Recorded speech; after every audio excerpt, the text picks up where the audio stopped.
Oi, sou Robert Abraham e sejam bem-vindos ao nosso programa. Será que é possível dobrar nossa renda este ano se considerarmos os problemas econômicos atuais? A resposta para esta pergunta é irrelevante. A única coisa que devemos considerar é como. Nos próximos minutos vou mostrar para você maneiras super criativas para ganhar dinheiro. Se você segue essas regras, você também pode fazer isso. Eu dobrei, tripliquei e quadripliquei minha renda em alguns meses, usando esses mesmos princípios universais. E desde que eles funcionaram para mim, eles devem funcionar para você também.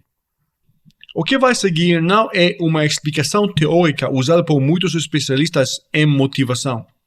Já vi isso muitas vezes.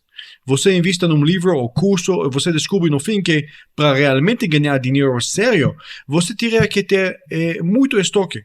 Você precisa muitas conexões, você precisa sorte, você precisa largar seu emprego e você precisa, além de tudo, muito dinheiro para iniciar. Então, como podemos dobrar nossa renda se não possuímos tudo isso? A resposta vai depender no seu entendimento das ideias que vamos explorar logo a seguir. Existe um ditado no inglês que diz que antes que você faça qualquer coisa, você teria que fazer alguma outra coisa antes. Esta coisa que devemos fazer antes é modificar seus pensamentos e atitudes, colocando-as em sintonização perfeita com as leis universais que controlam nosso mundo. Uma vez que você entenda esses conceitos, podemos partir para o próximo passo, que é aprender o que fazer na prática. Deixe-me avisar desde o início que algumas das coisas que você está prestes a ouvir são polêmicas e vão deixar você um pouco incomodado.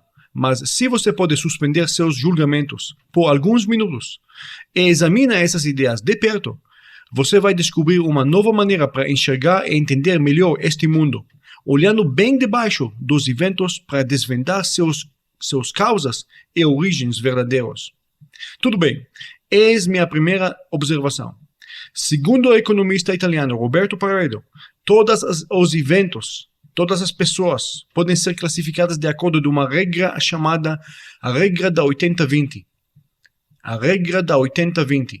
Esta regra diz que 20% de qualquer grupo está responsável para 80% do desempenho do grupo inteiro. Por exemplo, Roberto Paredo descobriu que só 20% da população da Itália possuía 80% do dinheiro total do país. O inverso foi também interessante. 80% da população da Itália possuía só 20% da renda total do país. Mais tarde, ele descobriu que sua regra está presente em quase qualquer atividade humana. 20% dos jornais são lidos por 80% da população. E o restante, 80% dos jornais, são lidos só por 20% da população. Se temos 100 vendedores numa empresa, a empresa fatura num mês 100 mil reais. 80 vendedores conseguem vender junto 20% das vendas, ou 20 mil reais, enquanto só 20 vendedores conseguem vender 80 mil reais. A regra não para por aqui. 20% dos 20% são, quer dizer, só 4 pessoas faturam 80% dos 80 mil, que é 64 mil. Pensa sobre isso. 4 ou 5% dos vendedores faturam junto mais de 60% das vendas total da empresa. Podem levantar uma empresa inteira. O resto, 95% dos vendedores, faturam ou conseguem faturar ou vender só 40% das vendas. Esta regra da 80-20 ou da 5-95 repete-se em muitos casos. Apenas 5% da população conseguem sucesso nas suas carreiras. O resto meramente sobrevivem. Você talvez já ouviu falar sobre isso, mas se você quer sucesso, pertencer a este grupo de elite de 5% é o que é necessário. Esta regra da 80-20 ou da 5-95 não é um acidente, mas uma probabilidade estatística. Forma uma organização qualquer organização que você vai formar, e você vai descobrir que só 5% da organização são pessoas ativas, enquanto o resto vai seguir este grupo de 5%. Só 5% da população aprenderam a pensar de uma forma independente, 5% pensam sobre criar empregos e o resto, 95%, pensam sobre achar um emprego. 5% aprendem como inovar, enquanto 95% da população pagam para a inovação. 5% das novas empresas conseguem sucesso, enquanto 95% fracassam, usualmente nos primeiros 2 anos. Sucesso é a exceção, fracasso é a regra. Por quê? Será que o mercado pode suportar só uma taxa de sucesso só de 5%? Claro que não. Se você pensa bem, estamos todos treinados para fracasso. Eu vou comprovar isso para você. Sucesso e independência são ligados. Sucesso requer independência. É sendo autossuficiente e não depender dos outros. Quando nascemos, somos biologicamente dependendo da nossa mãe nos primeiros anos. Nossos pais até nos desencorajam de independência para fim de nos proteger e nos controlar. Existem muitas coisas que nós não podemos fazer nos primeiros anos da infância. O sistema escolar também nos tenta controlar para fim de manter a ordem e disciplina. Mas pensa sobre isso. Qualquer professor seu, no passado, foi um funcionário. Segurança de emprego, sindicato, melhores condições de trabalho, planos de saúde, salários maiores. Este é o molde mental e o vocabulário que uma pessoa dependente usa. Esta tendência está presente em todos os níveis acadêmicos, universidades, colégios, escolas especializadas ou particulares. Todos são operadas por pessoas assalariadas. Todas são pessoas que dependem das instituições e o governo para suas sobrevivências. É fácil para eles se identificar como classe de trabalhador. E as ideias socialistas de Marx, Engels e outros menos radicais, mas igualmente insidiosos filósofos, porque eles pertencem à classe dos funcionários assalariados. Por favor, não me entende mal. Essas pessoas não são maldosas, não são malas ou erradas. Elas são meramente dependentes. E se você quer sucesso, então você não vai querer as atitudes e ideias que elas oferecem. A conclusão aqui é que a independência não é algo que você pode aprender nas faculdades. A primeira coisa que você vai aprender como estudante sobre negócios é não iniciar seu próprio negócio. Faculdades de negócios são repletos de professores que não sabem manusear suas vidas financeiras, vivendo de um cheque salarial para outro, exatamente como a classe de trabalhadores de colar azul. Eles são vítimas dos seus próprios processos de pensamentos. A influência colateral desses moldes, desses modos de pensar, não para por aqui. Esses mesmos professores ensinam aos executivos da propaganda, aos funcionários públicos, economistas, fiscais, executivos de média classe, média escalão e funcionários em quase qualquer instituição social. Mesmo que você pode escapar todas essas influências, um locutor de TV ou um locutor de rádio vai transmitir as notícias e seus comentários através desses modos de pensamentos das mentes dependentes. Este modo de pensamento está presente em quase todos os lugares. Eu vi até livros que aconselham de não iniciar seu negócio a menos que você tenha bastante dinheiro para 5 anos e um advogado profissional de apoio ao seu lado. É ridículo, porque para a maioria das pessoas isso significa nunca.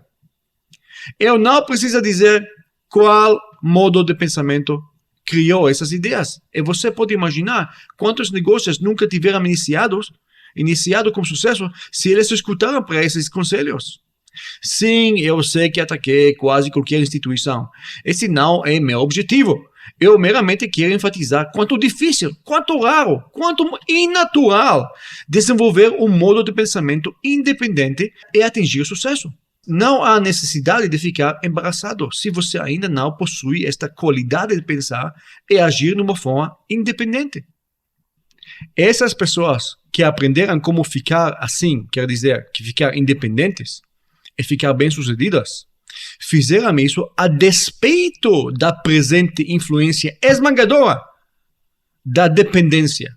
apesar do fato que eles estão encercados por essas dependências, ideias de dependência de todos os lados. Você pode seguir os passos dessas pessoas bem-sucedidas. Você pode e deve desenvolver uma mente independente, porque sem esta mente independente, você nunca pode ser bem-sucedido e você nunca pode dobrar sua renda. Quando eu estou falando sobre dobrar sua renda, estou falando sobre fazendo isso em menos de um ano. E não apenas estou falando sobre dobrar sua renda, por que não fazer sua renda 5 vezes mais, ou 10 vezes mais, ou mais do que isso? Agora, as regras do livre comércio foram feitas por empresários bem-sucedidos e não por funcionários dependentes.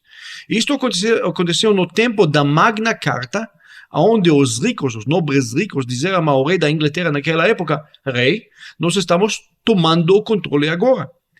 Seus objetivos foi liberdade, que premia iniciativa e independência, e manter o governo quanto mais afastado do bolso do cidadão. As leis de qualquer país com livre comércio, como o Brasil, por exemplo, encorajam a iniciativa privada. Quanto mais livre o mercado, quanto mais prosperidade e oportunidade as pessoas experimentam. Pega Hong Kong, por exemplo. É um pequeno distrito. Além de um imposto único, controle básico sobre lixo, ou segurança e saúde, não existe nenhum outro controle sobre os cidadãos. O resultado é uma economia muito ativa, muito rica, que criou multibilionários. Mais um exemplo para ilustrar como iniciativa privada ganha pontos em comparação de outra pessoa dependente. Vamos presumir que você é uma pessoa assalariada. Qual é a primeira coisa que você paga quando você vê seu LRT? A resposta é impostos, deduzidos já na fonte. Antes que você vê um tostão, você já pagou impostos. Este não é a situação como os impostos dos empresários. A última coisa que eles pagam é impostos. Após de pagar todos os fornecedores, funcionários, etc., a última despesa é impostos. Se a independência não foi encorajada e premiada pelo sistema, países como Estados Unidos, França, Canadá, Itália, Brasil e outros com livre comércio não eram tão bem-sucedidos como eles são hoje. Por outro lado, nações controladas por filosofias socialistas que impunham dependência em todos os níveis caíram tanto em comparação dos países de livre comércio que vai levar gerações para eles recuperarem. As imagens que podemos ver da Rússia, Coreia do Norte. Veja a comparação entre Coreia do Norte e Coreia do Sul. Coreia do Sul, onde eles têm bastante recurso para hospedar a Copa Mundial, enquanto Coreia do Norte, crianças estão morrendo de fome. Cuba. Até países democráticos que adotaram sistema de pagamentos de salários muito além do seu poder financeiro, do governo. A Argentina é um bom exemplo para isso. Os países comunistas mostram uma sociedade que não fez nenhum progresso nos últimos 50 anos. A reunificação da Alemanha é uma lição extraordinária das consequências de independência e livre comércio, em comparação da dependência forçada e controle excessivo dos cidadãos. A guerra entre dependência e independência já acabou no instante que você decidiu juntar o lado vencedor, o lado independente, o lado empreendedor, que não quer depender em ninguém. Sua missão é reprogramar e negar uma vida inteira de programação de dependência. Este não é algo fácil de fazer. Isto requer intensidade e até extremismo. O segredo do sucesso é iniciação rápida e conhecer como os laços da dependência deixaram sua vida medíocre. Se você está confortável e complacente agora mesmo no seu trabalho, você nunca vai escapar à força da dependência. Você deve repelar dependência na mesma forma, na mesma intensidade que você atrai independência. Vamos ver como fazer isso de uma forma prática. Primeiro, fique afastado de pessoas dependentes, funcionários com mentes dependentes, e comece a cultivar novos amigos com uma mente independente, empreendedora, que procura oportunidades. Próximo, define seus objetivos por escrito e as declara em voz alta todo dia, com convicção. Existe um mágico quando colocamos algo no papel. Até práticas mágicas antigas envolveram escrevendo a mesma frase centenas de vezes. O problema com qualquer programa deste tipo é consistência, constância. Você começa algo, mas após de alguns dias você desiste. Como criamos constância em nossos pensamentos?